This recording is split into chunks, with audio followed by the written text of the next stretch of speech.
여러분, 이번 시간에는 여러분 104회, 번호 좋네요. 104. 104회 전산에게 1급. 자, 시험 보는 거 한번 보도록 하겠습니다. 자, 이론부터 어떻게 출제됐는지 검토 한번 하고 갑니다. 자, 1번.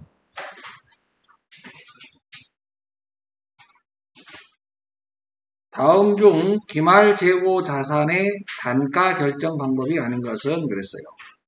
단가를 결정하는 방법과 수량을 결정하는 방법이 있죠? 단가를 결정하는 방법과 수량을 결정하는 방법. 자, 선입선출법, 후입선출법, 이동평균법, 총평균법. 이런 식으로 해서 단가를 결정하는 방법이죠. 여기서 연수학계법은 단가를 결정하는 방법 아니고요. 여러분, 감가상각하는 방법 중에 하나이다가 맞네요. 그래서 1번에 아닌 것은 3번이 되겠습니다. 다음 2번. 현금 및 현금성 자산의 금액으로 계산하면 얼마인가 그랬어요. 현금 및 현금성 자산 확인해 봅니다. 현금 100만원, 우편안증서, 오통예금, 정기예금은 아니죠? 당좌예금, 단기매매증권도 아니죠? 예. 그러면 전체 더하면 155만원 나오나요? 195만원 나오나? 계산도 안 되네. 그렇지. 이것도 있네. 195만원. 그래서 답은 2번이 되겠습니다. 다음 3번 가봅니다. 3번.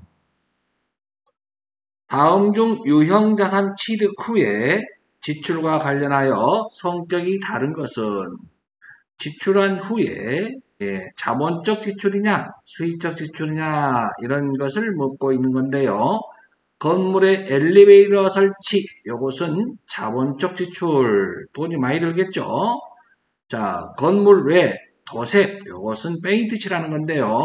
이것은 수익적 지출, 비용으로 처리하면 되겠다. 파손된 파일의 원상 회복, 수선비, 수익적 지출, 보일러 부속품 교체, 수익적 지출. 답은 몇 번입니까? 1번. 엘리베이터 설치하는 거나 냉난방기 설치하는 거 이런 것들은 돈이 많이 드는 거기 때문에 자본적 지출이라고 처리하면 되겠습니다. 그러므로 3번의 답은 1번이 되겠습니다. 다음 4번 보시면 4번. 다음 중 무형자산과 관련된 설명으로 잘못된 것은 그랬습니다. 무형자산에 관련된 설명이네요.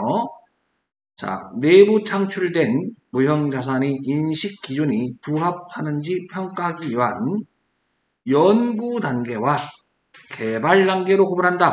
맞죠?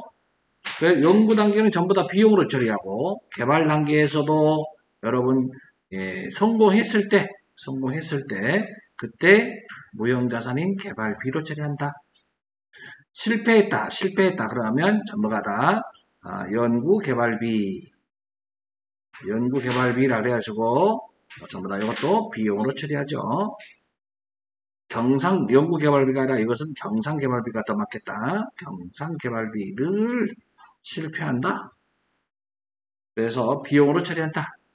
그래서 연구 단계와 개발 단계가 있다. 맞습니다.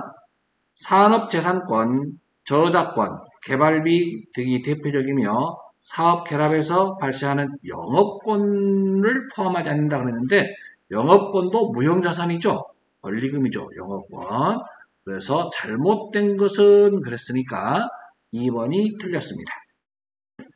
물리적 형체는 없지만 식별이 가능하고 기업이 통제하고 있으며 미래 경제적 효익이 있는 비화폐성 자산이다. 맞죠? 예, 다음 4번.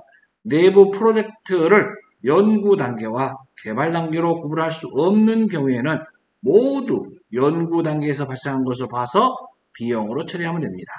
예, 그래서 4번의 답은 몇 번이라고요? 2번이 되겠습니다. 다음 5번.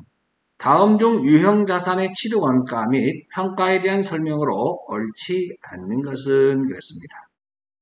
지금 여기서는 유가증권에 대한 거를 물어봤네요. 유가증권.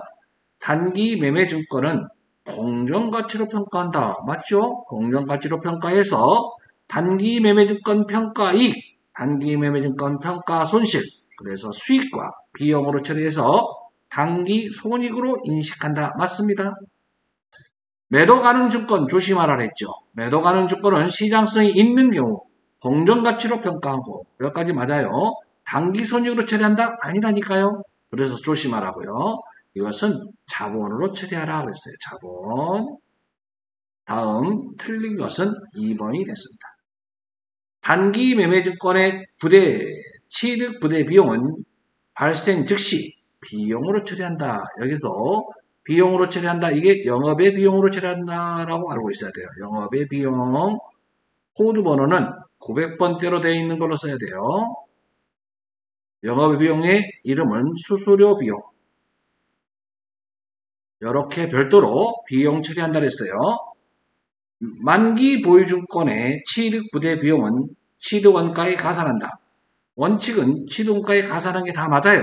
그러나 단기 매매증권만 별도로 비용 처리한다 라고 말씀드렸습니다. 그러므로 5번의 답은 2번입니다. 다음 6번.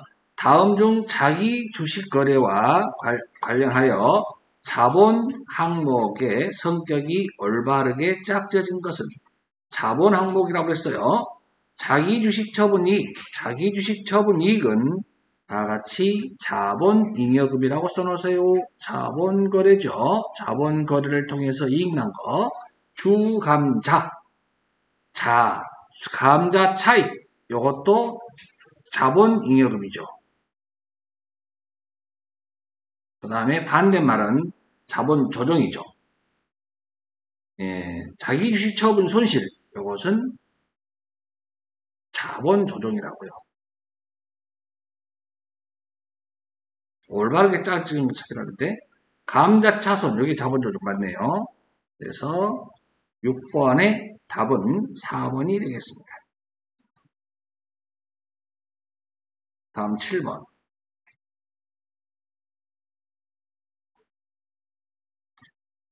상품 매출 원가를 계산하라. 그러면 우리가 그냥 분기할 때 상품 매출, 상품은 없어지고 상품은 대변에 가고요.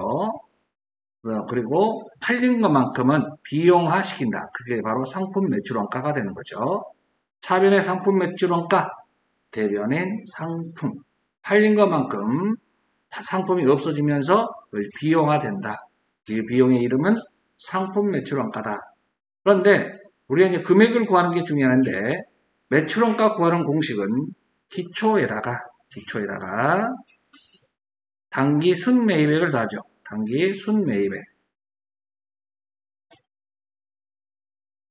그리고 기말 상품을 빼면 이게 상품 매출 원가가 되죠. 자, 여기서 기초가 지금 1,000만원 주어졌어요. 1,000만원. 단기 순매입액을 구하자면 매입액이 500에다가 이게 애누리가 있네요. 뭘 빼줘요? 500만원에서 70만원 빼보세요. 그러면 430만원인가? 430만원 나오네요. 기말 재고 나왔어요. 400만원 마이너스 400. 이러면 매출 원가가 나오는 거죠. 1430만원에다가 400만원을 빼보면 얼마 나옵니까? 1030만원 나오나요? 1030만원. 그러면 1030만원이 나온 게 차변의 상품 매출 원가 1030만원, 대변의 상품 1030만원. 답은 2번이 되겠습니다. 다음 8번 봅니다. 거래 판료소와 그 예시로 가장 적절하지 않는 것은 그랬습니다. 자, 비용의 발생 대변의 자산의 감소인 거. 자, 신용카드 연회비. 연회비는 카드로 결제되었다. 신용카드로 결제됐다. 그러면은 우리는 수수료를 지급한 거니까 차변의 수수료 비용, 대변의 미지급금 이렇게 분개가 되는 건데 수수료 비용은 비용의 발생 맞아요. 비용의 발생. 그런데 미지급금은 부채의 증가죠. 부채의 증가. 자산의 감소가 아니고요. 그래서 적절하지 않는 것은 답은 1번 나왔네요. 다음 2번을 보면 보통 예금의 결산 이자 100만 원이 입금되다. 그러면 우리는 차변에 뭐라고 하냐? 보통 예금 100만 원.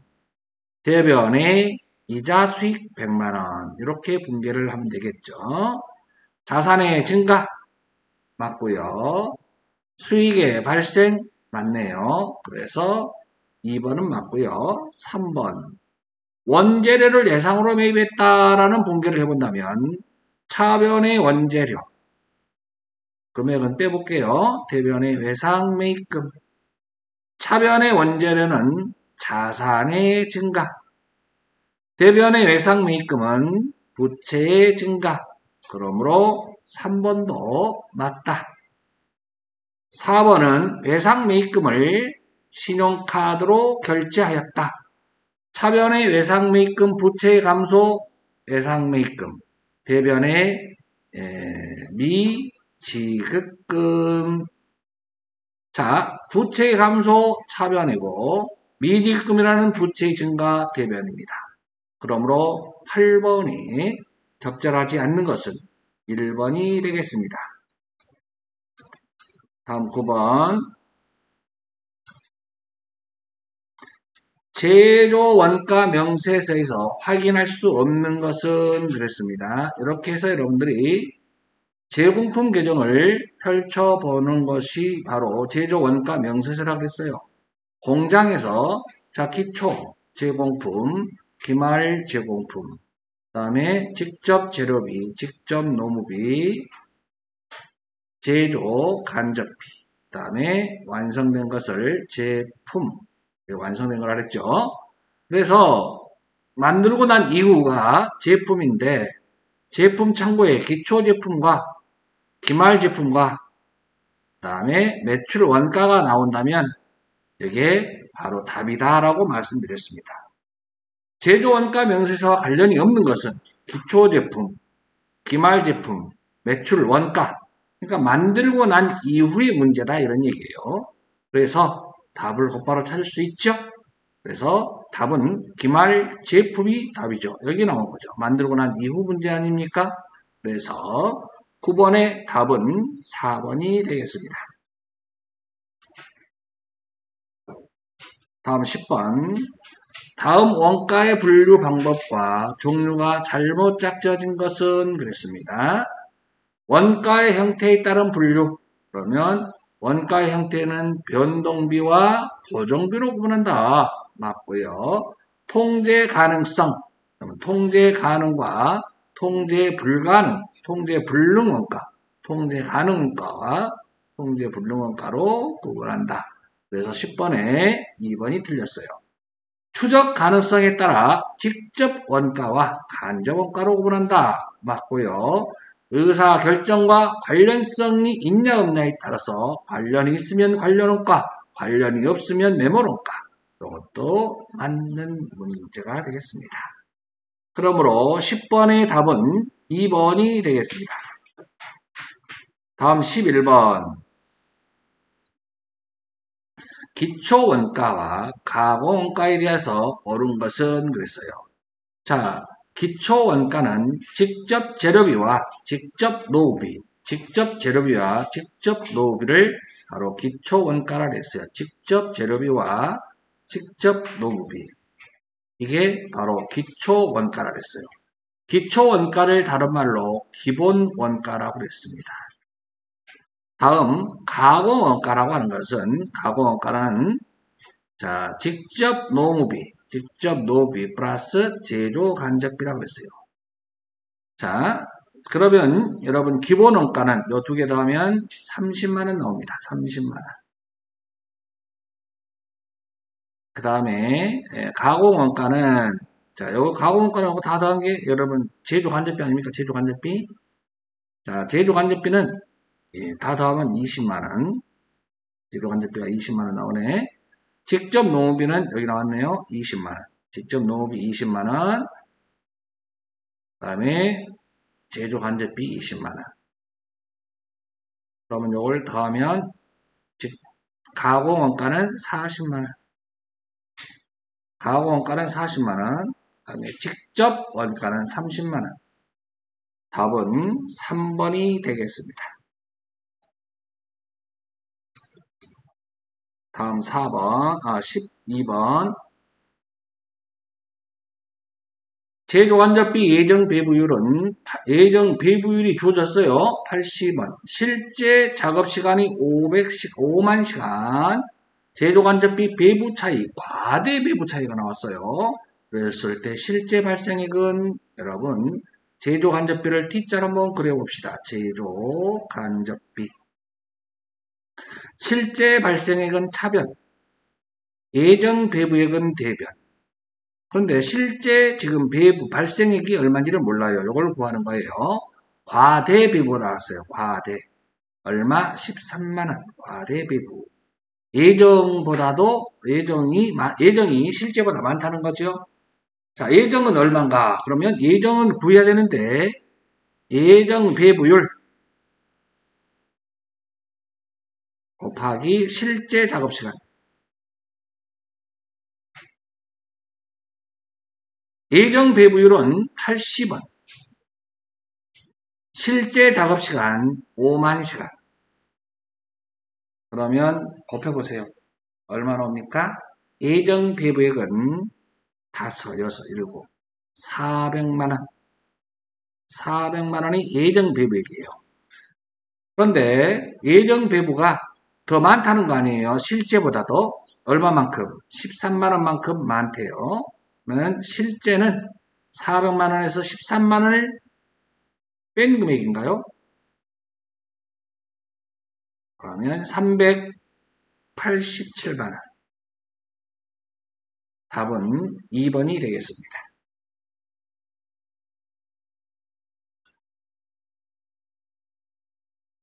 지금 13번부터는 이제 부가세법인데요. 자, 부가세법상의 재화액 공급에 해당되는 것은, 재화액 공급에 해당하는 것은, 부동산의 담보 제공, 담보는 재화액 공급으로 볼 수 없고요. 그 다음에 물납, 담보 제공, 물납, 그 다음에 여러분 공매, 경매, 수용, 그다음에 재화액 공급으로 보지 않는데 2번은 사업장별로 사업에 관한 모든 권리와 의무 중 일부를 승계하는 거예요. 여러분 사업의 포괄적인 양도, 전체 양도는 재화액 공급으로 보지 않아요. 그러나 일부 승계하는 것은 일부 그 중에 사업의 포괄이 아니에요. 일부기 때문에 일부 판매하는 것은 이것을 뭘로 본다? 예, 재화액 공급으로 본다. 그래서 13번의 답은 2번이 되겠습니다.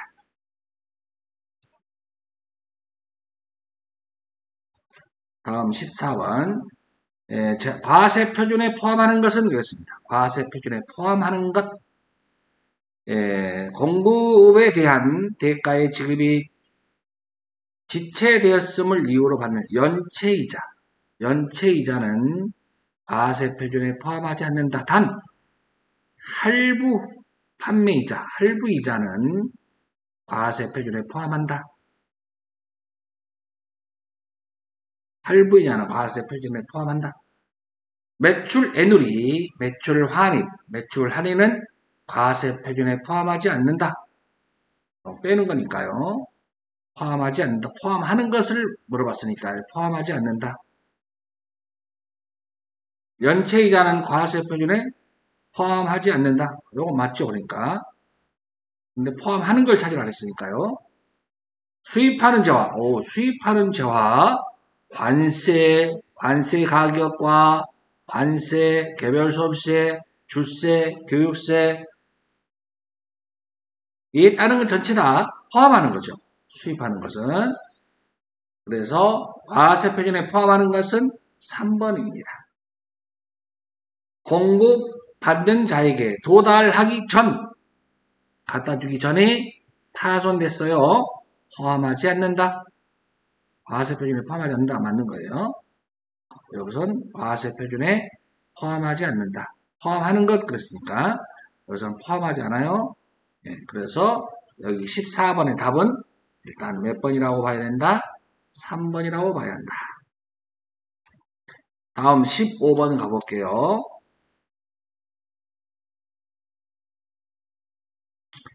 15번 부가세법상 부동산 임대 용역을 공급하는 경우 전세금 또는 임대보증금에 대한 간주임대료의 공급 시기로 옳은 것은 여러분 간주임대료의 공급 시기 여러분 예정신고기간 또는 과세기간 종료일 답은 4번이 되겠습니다.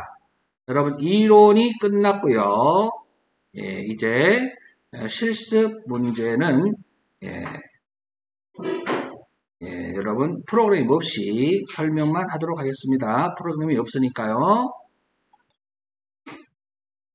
자, 실무 시험 문제를 같이 보도록 하겠습니다. 자, 여기 광주기계 여러분 참고로 이 문제를 푸실 때요. 참고로 우리 회사가 광주기계다라는 거 알고 가는 게 좋아요. 왜 그러냐면 상대방이 거래처잖아. 우리 회사가 광주기계고 제조하고 그 다음에 판매하는 중소기업이고 우리 회사는 8년 된 회사다. 이렇게 문제를 접근하시면 되겠네요. 그리고 문제 1번 보면 기초정보관리 1번 문제는 여러분 기초정보관리하고 전기분 재무제표에 대한 문제예요. 그래서 10점을 주는 거니까 굉장히 점수가 크죠? 요거 10점 갖고 가는 거예요. 그런데 쉽게 10점을 주지 않겠죠? 어려운 문제가 하나씩 있을 거예요. 자, 일단은 여기서는 신규 거래처 등록에 가서 추가로 등록하라 그랬으니까 거래처 등록에서도 일반 거래처 탭으로 가야 되겠다. 그죠? 예, 일반 거래처 탭에 1001 보석상사 그리고 동시라고 하는 것은 매입거래처도 동시한다. 그 다음에 사업자 등록번호 입력하고 대표자 그 다음에 업태는 제조고 종목은 금속가공이고 주소는 여러분 직접 입력해도 상관없다 이런 얘기예요. 여기서 주소 입력 시 우편번호 입력은 생략해도 무방하다 이 말은 여러분들이 직접 입력해도 된다 이런 얘기예요. 다음 요거 1번에 2번 봅니다. 계정 과목 및 적용 등록 메뉴에 와가지고서 여러분들 여기서 우리가 컨닝을 많이 할 수 있다고 그랬어요. 이론 문제에서. 아까 여러분들 이론에서 어렵다라는 것들이 있었죠? 예를 들어서 계정 과목 조회하는 거. 자본 유효금이 잘 모르겠어. 생각이 안 나. 자본 조정이 뭔지 잘 모르겠어. 그러면 여기 와서 조회해가지고서 맞힐 수도 있다 그랬습니다. 그런데 여기서는 복리후생비, 요 판매비와 일반 관리비라면 800번대를 얘기하는 거예요. 계정 과목에 대체적이요 3번에다가 임직원 피복비 미지급을 등록하라. 여기 가서 대체적이요 그대로 요 글을 타이핑만 하면 되겠죠. 다음 이제 여기서 여러분들은 좀 까탈스러운 것이 1번에 3번이죠. 전기분 재무제표를 작성하라 그랬어요. 요 순서도 여러분들 이 순서대로 하라 그랬어요. 1번 원가 명세서 우리가 이제 제조해서 완성시킨 게 단기 제품 제조원가 2번 손익계산서, 그 다음에 3번 잉여금 처분계산서, 4번 전기문 재무상태표. 이 순서대로 흐름대로 가야 한다 그랬습니다. 여기서 외주가공비는 제조원가에 속한다 그러니까 원가 명세서에 가가지고서 이게 누락됐다 그랬으니까 이것을 추가 입력을 해줘야 된다. 원가 명세서에다가 외주가공비를 추가 입력하면 거기서 당기 제품 제조원가 금액이 나올 거예요. 그 금액이 이렇게 변경되는 것을 확인할 수 있어요. 이번에 완성된 제품이 이 정도입니다. 그래서 이제 그것을 판매하는 매출원가를 가서 손익계산서 가가지고서 제품 매출원가를 가면 당기 제품 제조원가 요 금액을 이렇게 이 금액으로 수정해야 된다. 그러면 손익계산서에 최종적으로 당기순이익이 이렇게 바뀌는 걸 확인할 수 있어요. 잉여금 처분계산서에 가가지고서 이렇게 바뀌는 걸로 변경이 돼야 되는 거고요. 그리고 마지막에는 여러분 미처분 이익잉여금의 금액이 마지막에 전기문 재무상태표에 2월 이익잉여금과 일치해야 된다. 그 다음에 넘어가도 되겠죠? 다음 2번에 1번을 보겠습니다. 예상 매출금 1000만원을 예상 매출금을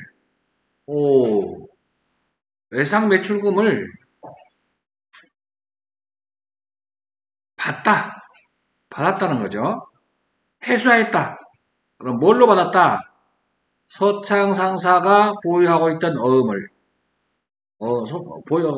서창상사가 보유하고 있던 약속어음 신흥 기존 발행한 걸 1000만원짜리를 배서양도 받았네.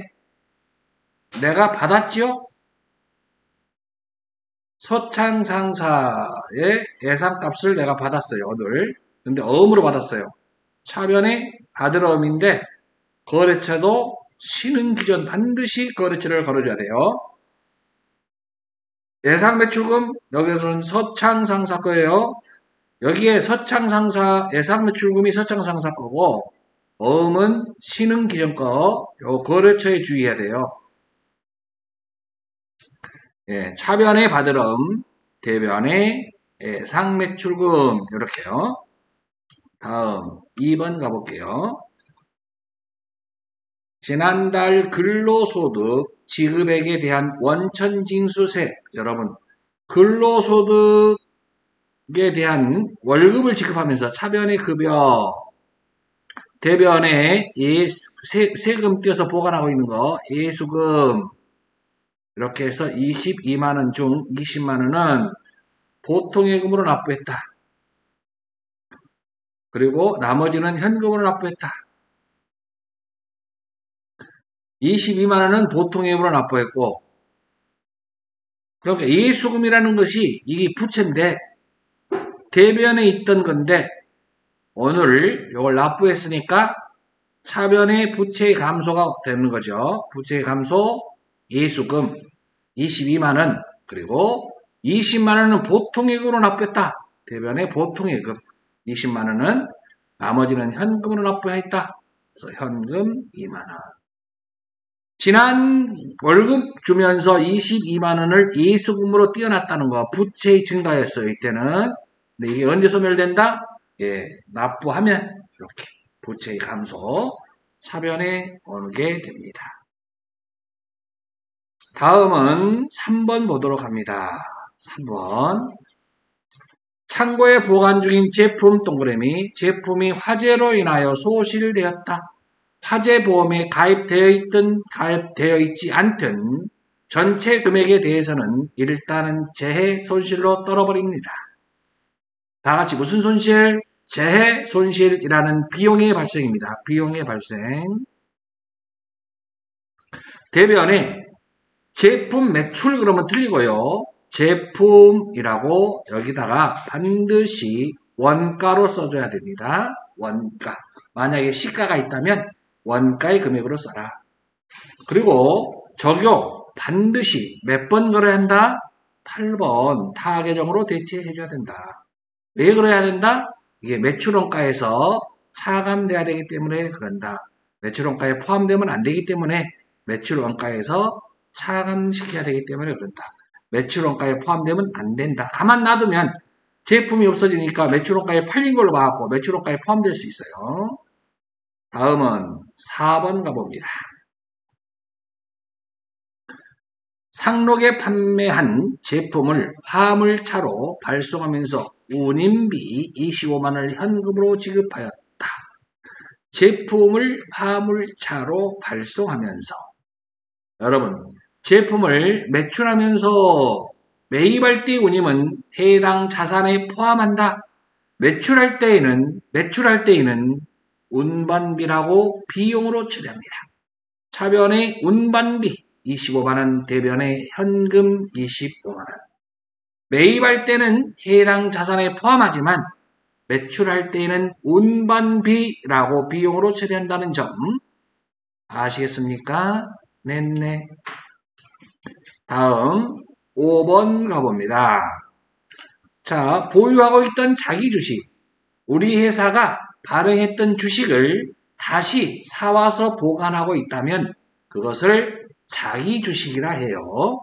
자기 주식 중에서 300주 주당 여러분 액면가는 여러분 헷갈려 X 자 1,300원 1,500원에 여러분 취득했어요. 사올 때 1,500원 이게 원가라고 적으면 돼요. 원가 사올 때 이렇게 장부에 적어놨다는 거예요. 그런데 1,300원에 처분했어요. 그러면 오늘 가장 쉬운 건 뭐냐면 현금이 들어왔다는 거예요. 얼마? 1,300원씩 300주. 그러면 39만원이 들어왔어. 그런데 왜 들어왔어? 자기 주식을 팔았어. 대변의 자기 주식. 원가가 얼마? 한 주당 1,500원. 곱하기 몇 주? 300주. 45만원에 사와서 39만원에 처분했으므로 자기 주식을 처분해서 손해봤다. 그 이름을 다 같이 한번 뭐라고 불러? 자기 주식 처분 손실이라고 한다. 이런 얘기입니다. 자기 주식 처분 손실은 다 같이 이것은 자본 조정이라고 적어 놓으세요. 자본 조정에 해당됩니다. 다음 6번 불우이웃돕기 성금 우리는 다 같이 그걸 무슨 금이라고 불러? 기부금. 그리고 현금으로 지급하였다. 대변의 현금. 이런 문제만 나오면 좋겠다. 그죠? 다음 이제 여러분 일반 전표가 끝났고 이제 매입 매출 전표로 이동합니다. 매입 매출 전표 메뉴를 이용하여 입력하라. 우리는 지금 프로그램이 아직 없으니까 입력할 수는 없지만 일단은 확인만 해보도록 하겠습니다. 자, 10월이 아니라 8월 25일 날 영업부의 거래소인 맘모스 물산에 사업장 확장 이전을 축하하기 위하여 축하 화환을 현금으로 구입하고 아래에 뭐라고요?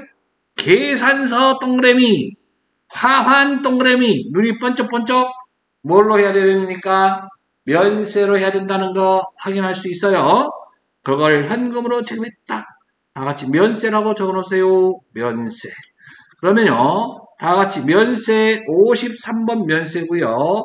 그것을 접대를 했어요. 거래처에다가 그리고 전부 다 현금으로 지급했다는 겁니다. 자, 여기 거래처를 할 때도 아까 우리 회사가 어느 회사라 그랬나요? 광주기계라 그랬나요? 우리 회사가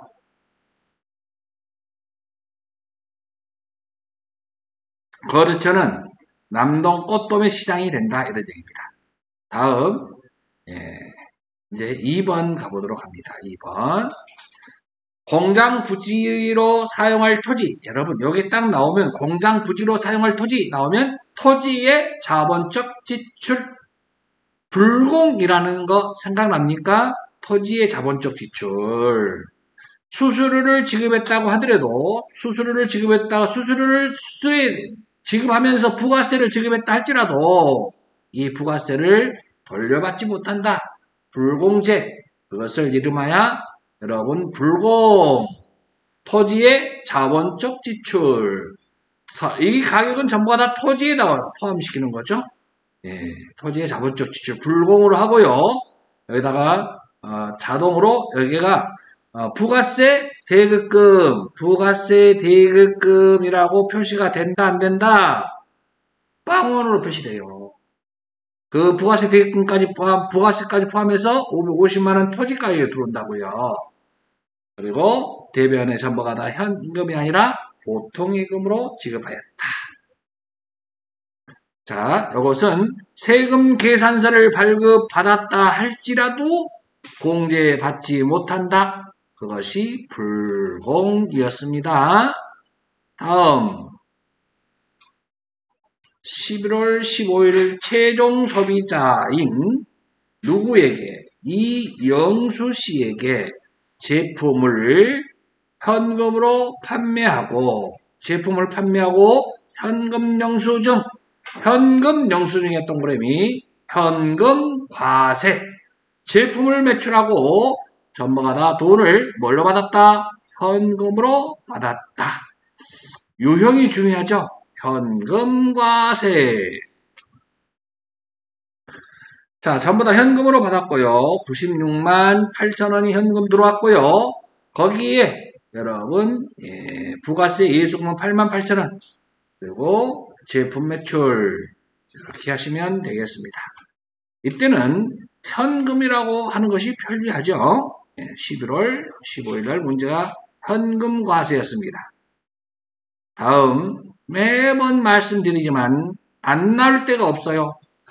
자, 4번 문제 요거 유형이 11일 과세고 자, 우리가 사용하고 있던 이 차량 운반구를 처분하였다. 그러면 차량 운반구 실제로 처분한 금액은 요거 판매한 금액 요걸로 쓰라 그랬어요. 공과에다가. 그래야 부가세가 요 금액이 나타나게 할 거니까.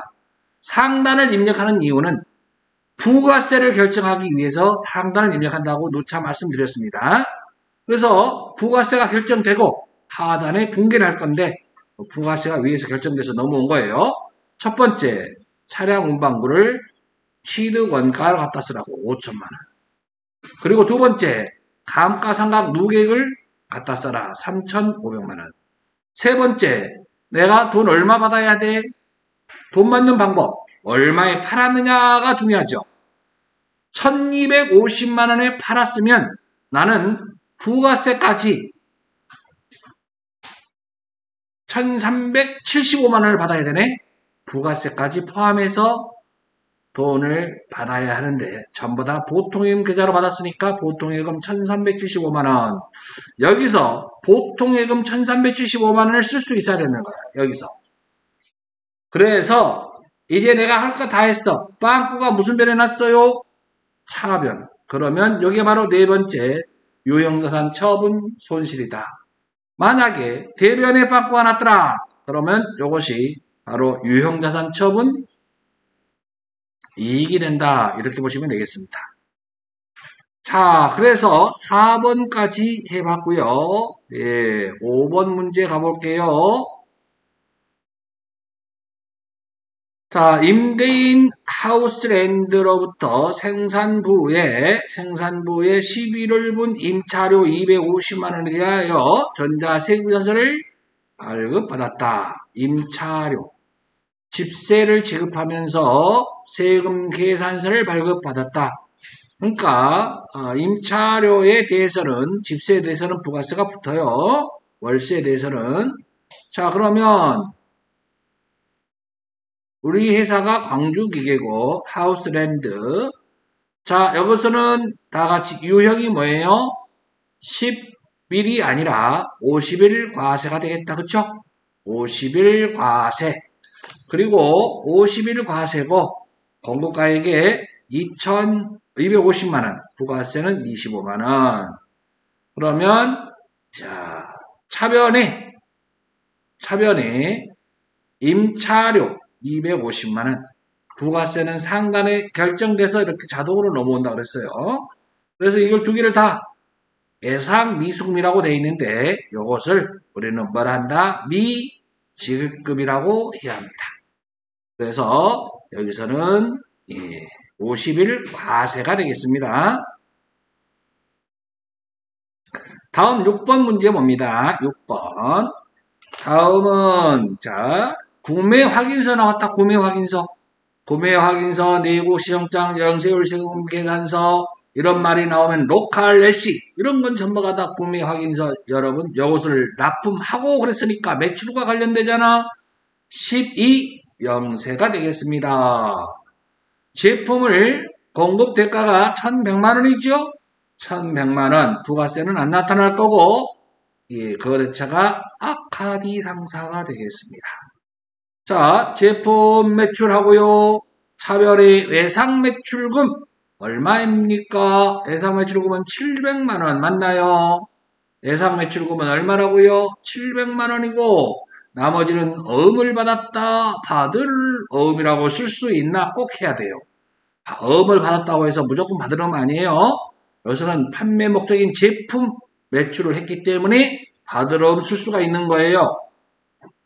그래서 자 6번이 구매 확인서 그랬기 때문에 12영세라고 하셔야 됩니다.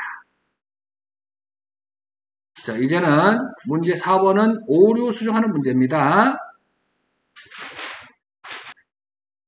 이어서 4번 하도록 합니다. 4번은 일반전표 입력과 메인 매출전표 입력 메뉴에 입력된 내용 중에 다음과 같은 오류가 발견되었다. 입력된 내용을 확인하여 수정 또는 삭제, 추가 입력하여 오류를 정정하시오. 자, 8월 31일 날 여러분들이 프로그램 시험 볼 때 들어가 봐서 아시겠지만 자, 나는 지금 들어갈 수가 없어서 지금 문제만 봅니다. 현대전자로부터 차입한 운영자금에 대한 이자 비용이 있었네요. 지금 무슨 비용? 이자 비용. 그러면 이자 비용은 여러분 이자 비용은 비용의 발생 차변의 이자 비용 50만원 이래야 되죠. 50만원. 이자 비용 50만원 그래야 된다는 거지요. 차변의 이자 비용 50만원. 비용의 발생. 그 중에 원천징수 세액 이 말은 세금을 떼었다는 거지요. 우리가 지급하면서 세금을 떼어서 보관하고 있다. 그 이름을 다 같이 뭐라고 한다? 예수금. 다 같이 무슨 금? 예수금이라고 한다. 예수금은 부채의 증가는 무슨 변? 대변에다가 써야 됩니다. 예수금이라고 하고 나머지는 보통예금 계좌에서 지급하였다 그랬어요. 보통예금에서 지급한 금액은 36만 2,500원입니다. 이렇게 회계처리를 해야 하나? 자, 이렇게 회계처리를 해야 돼요. 그런데 가봤더니 여러분들 수정 전에 가봤더니 차변의 이자 비용 36만 2,500원, 대변의 보통예금 36만 2,500원 이렇게만 공개가 되어 있더라 이런 얘기지. 그러면 수정을 해야지. 차변의 이자 비용이 50만 원으로 수정하고 대변의 보통예금은 똑같아요. 그리고 예수금을 추가해줘야 됩니다. 예수금을 대변에 13만 7,500원 이렇게 해줘야 돼요. 예수금이 세액을 먼저 넣는 게 예수금. 예수금. 그럼 선수금은요? 이것은 선수금은 계약금을 먼저 받은 게 선수금이지요. 먼저 받는 계약금을. 이것은 계약금을 먼저 받은 게 아니고 이것은 예수금은 우리 회사 돈이 아니에요. 남의 돈을 잠시 맡아갖고 보관하고 있는 돈이에요. 예수금. 보통 예수금은 월급을 지급할 때 세금을 떼어서 보관하고 있다. 그때도 예수금이라고 그러죠. 이자를 지급할 때 원천징수 세금을 떼어서 보완하고 있다. 이걸 뭐라고 불러요? 예수금. 어차피 세무서에 갖다 납부해야 할 돈이에요. 그렇기 때문에 잠시 맡아서 보관하고 있다. 그래서 예수금. 예수금은 부채라고요. 부채의 증가는 대변이죠. 그래서 이거 나중에 언제 없어져요? 세무서에 납부할 때 대변에 있던 예수금을 차변에 와야 되는 거예요. 아시겠습니까? 예, 예수금하고 여러분 선납세금하고 헷갈리시면 안 됩니다. 선납세금이라고 썼죠? 그럴 줄 알고 내가 선납세금이라고 쓰면 안 된다 그런 거예요. 선납세금은 자산이죠. 자산. 예. 그래도 합계한 거 보면 신기해요. 그래도 자, 선납세금은 자산이고요. 자, 여기서 여러분 그럴 줄 알고 얼마나 착실하게 해놨어. 봐봐요. 원천징수세액은 부채로 처리하라고 나왔잖아. 이런 말은 얼마나 거기다 적어 땡큐라고 적어. 부채로 하고 이 말은 출제자님 감사합니다 그래야지. 저를 좀 해봐요. 감사 인사. 원천징수세액은 부채로 하라. 그러면 예수금으로 하라. 선납세금은 자산이잖아요. 선납세금은 차변에 쓰는 거예요. 차변에. 자산의 증가. 알았나요? 선납세금은 세금을 띄임을 당했을 때고 내가는 요 띄임을 띄고 주는 거잖아. 내가 세금을 이자를 지급하면서 50만원 이자가 발생됐다고 50만원 다 주는 것이 아니라 세금 떼야 돼요. 예, 예수금 13만 7,500원을 빼고 나머지만 돈 줘야 된다는 거지. 다 줘버리면 내가 물어내야 돼. 알았어요? 예. 그래서 여러분 요거 수정해야 합니다. 다음 예, 10월 2일 날 가보면 영국의 텀 시사에 직수출을 하고 직수출 그러면 우리가 16수출 유형에서 제품 매출 3,000달러를 1달러당 1,200원으로 환산하여 계산했으나 검토한 결과 선적일 당시 기준 환율은 1,250원 밑줄 쫙 1,200원으로 했으나 1,200원이 아니라 1,250원이라는 거예요.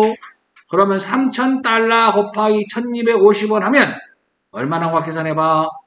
375만원이 나오지.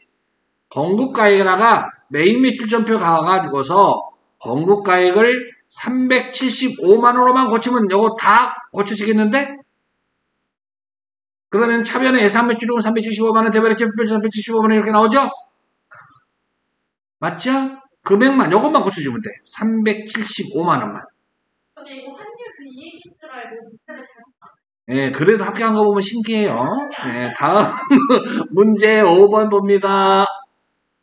결산 정리 사항은 다음과 같다. 여러분이 좋아하는 결산 드디어 나타났습니다. 자, 영업부의 소모품 구입 시 전액 소모품으로 자산화하고 여러분 소모품을 구입할 때 전부가 다 자산화 처리했다. 자산, 소모품 동그라미. 소모품은 자산이죠? 자산으로 처리했다는 얘기예요. 그러면 다 같이 자산처리법이라고 써요. 결산 시 사용분은 비용으로 계상하고 있다. 당연한 거예요. 이 말은 없어도 당연한 거예요.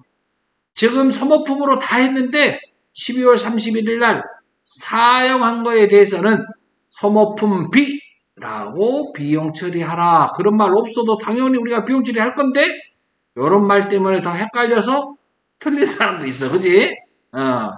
차변에 소모품비 뭐 한 거? 사용분을 다 같이 뭐라고 한다고? 소모품비 사용분을 뭘로 한다고? 소모품비 그런데 여기서는 미사용분이 100만원이라고 나왔어. 우리는 지금 미사용분을 알고 싶은 게 아니라 뭘 알고 싶어? 사용분을 알고 싶어. 그러면 어떻게 해야 돼? 전산에 조회하여 처리하라 그랬는데 합계 잔액산표를 가는 것이 좋겠네요. 합계 잔액산표 12월 31일로 갑니다. 합계 잔액산표 12월 31일 가보면 거기에 소모품 찾아서 구입할 때 얼마에 구입했는가 잔액란에 딱 가봐요. 그러면 250만원 있다고 답안지에 나오네. 여러분들 이제 프로그램에 들어가 보면 합계 잔액산표 가보면 소모품을 찾아서 잔액란에 250만원 있다. 그러면 250만원이 바로 구입 시 250만원이다. 구입할 때 250만 원치 구입했어요. 그런데 얼마 남았다고요? 여러분 문제를 보세요. 미사용분이 얼마라고? 100만 원. 그러면 여러분 구입은 250만 원치 했는데 안 쓴 것은 100만 원이래. 그러면 사용액은 얼마야? 사용액은 150만 원이라는 거 알겠어요? 여러분 다시요. 구입할 때 구입을 얼마치 구입했다고? 다시 구입을 얼마치 했다고? 250만 원 구입했어. 이걸 다 자산 잡아놨어. 그런데 안 쓴 게 얼마 있다고? 미사용액이 100만 원. 그러면은 사용액은 얼마라고요? 사용액은 150만 원이라고요. 사용한 것은 여러분 비용이다 이 말이야. 사용한 것은 뭐라고요? 비용. 그 비용의 이름은 뭐라고요? 소모품비. 차변의 소모품비 150만 원. 대변의 소모품 150만 원. 이렇게 분기하는 거예요. 이해 갑니까? 예.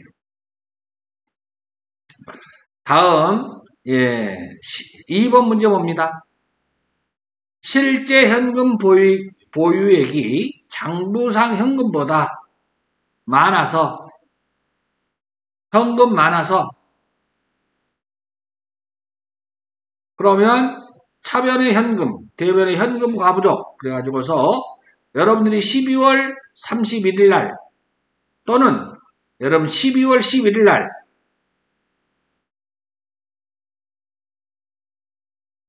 12월 11일 날 가보면 12월 11일 날, 요 날짜가 12월 11일 날 이렇게 이런 게 생겼다는 거죠. 가보면 차변의 현금, 대변의 현금 과부족 이렇게 되어 있을 거예요. 그러면 대변의 현금 과부족이 있던 걸 정리해야 되니까 차변으로 현금 과부족 갖고 와야지. 왜? 결산 때니까. 가계정은 정리해줘야 된다고 그랬어요. 현금 과부족을 정리해야 돼요. 결산일에 34만 원을 확인해 봤더니 선수금이었대요. 선수금은 부채지요. 부채의 증가 대변에 선수금 반드시 건형상사까지 걸어줘야 돼요. 대변에다가 34만 원을 딱 써놓고 보세요. 차변과 대변이 안 맞죠 지금? 자, 23만 원은 그 원인을 알 수가 없느니라. 그러므로 뭘로 하라? 결산 때까지 모르면 잡이익으로 처리하고 만약에 부족했다면 잡손실로 처리하는 거지요. 여기서는 잡이익으로 처리하면 되겠습니다. 여기까지 따라오셨나요? 다음.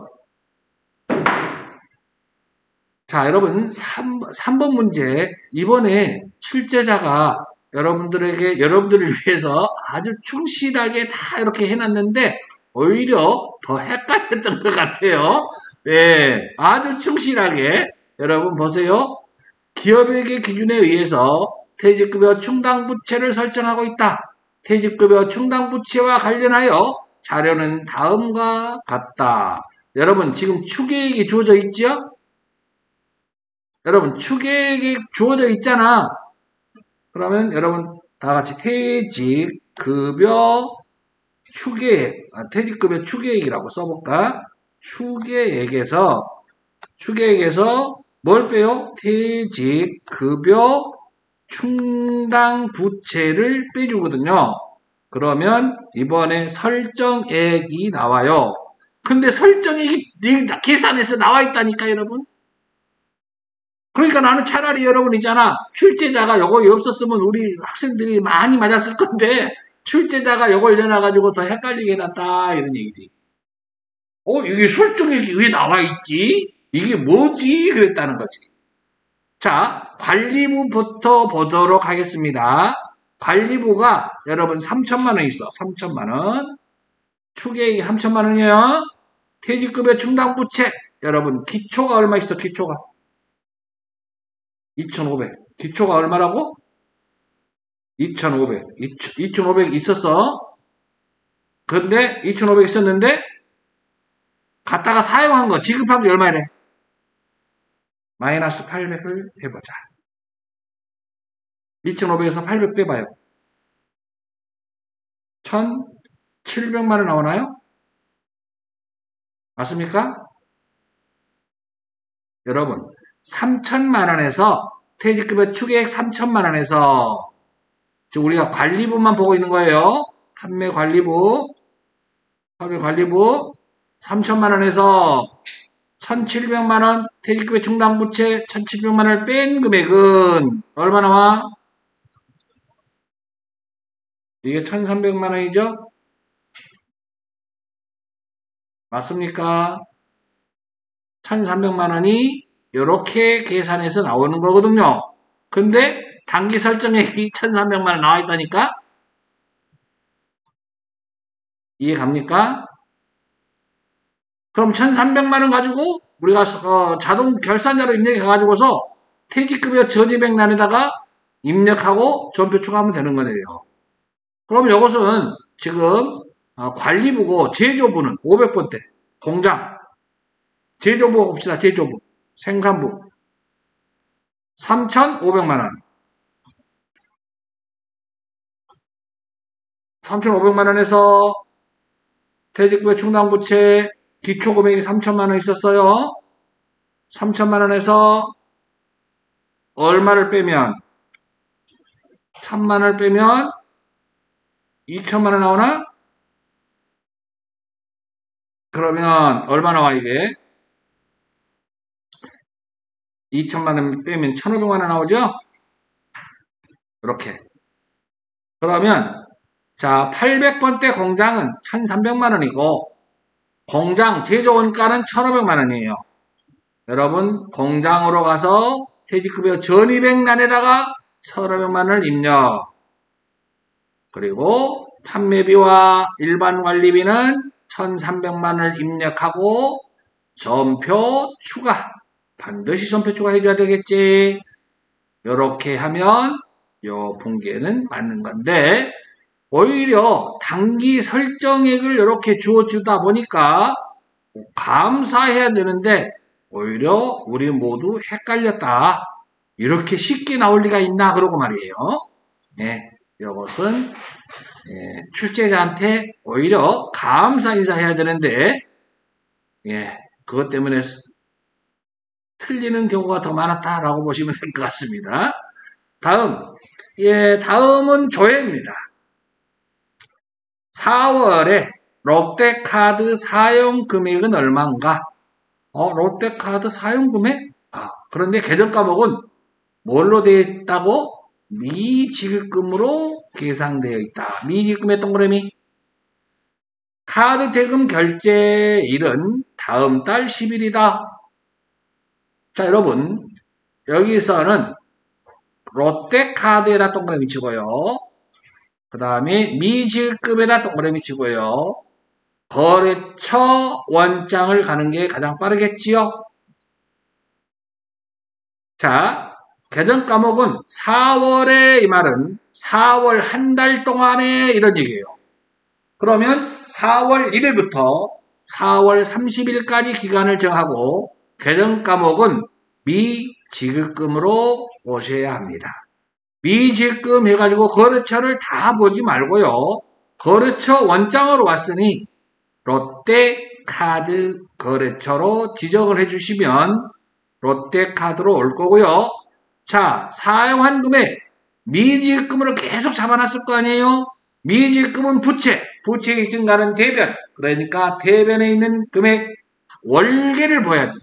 한 달치의 월계를 보면 되겠습니다. 그래서 금액을 보시면 답이 20만 원이라고 주어질 겁니다. 다음 2번 5월 한 달 동안 이것도 5월 한 달 동안 이 말은 5월 1일부터 5월 31일까지를 말하는 거고요. 판매비와 관리비 중에서 총 지출액 이 말은 지출한 금액은 차변 합계를 물어본 거다. 이런 얘기야. 차변 합계. 자, 5월 한 달 동안이니까 월계표가 더 편리하겠습니다. 월계표. 일계표는 1일이고 월계표는 5월 한 달 동안에 5월부터 5월까지 이렇게 지정하면 차변의 합계를 지출한 총 지출액을 물어봤으니까 총 지출 금액은 어떤 지출 금액? 판매비와 일반 관리비, 즉 사무실 판매 활동과 그 다음에 관리하는 데 들어가는 비용. 그러니까 한마디로 말하면 800번대 경비를 말하는 거지요. 그걸 합계는 얼마냐? 이렇게 물어본 겁니다. 다음 3번. 1기 부가세 확정신고 기간에 전자세금 계산서 발급분 중에서 주민등록번호 발급분의 공급 가액을 물어봤어요. 뭘 물어봤냐면 이 공급 가액은 물건값이에요. 공급 가액을 물어봤느냐, 부가세를 물어봤느냐, 부가세를 포함한 가격을 물어봤느냐에 따라 금액이 달라지니까 자, 여기서는 세금 계산서 합계표로 와서 기간을 4월부터 6월까지를 지정한 다음에 여기서는 매입이야 매출이야 공급가액 그랬으므로 우리는 매출 탭으로 와야 되겠지요. 예, 그래서 뭘 찾으면 돼요?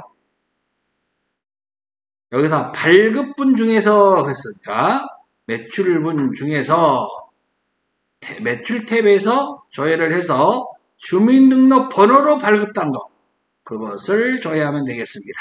그러므로 답은 500만 원이 나왔다고 나와 있습니다. 나중에 프로그램이 나오면 그때 다시 입력해 보기로 하고 오늘은 전반적으로 어저께 시험 봤던 내용 한번 확인해 봤습니다. 이론부터 해서 실무까지 여러분 무난하게 여러분들이 실수하지 않으면 뭐 합격하는데 큰 문제 없으리라고 생각이 듭니다. 여러분 우리 여기까지 공부하느라고 대단히 고생 많았습니다. 여러분 수고하셨습니다. 짝짝짝짝.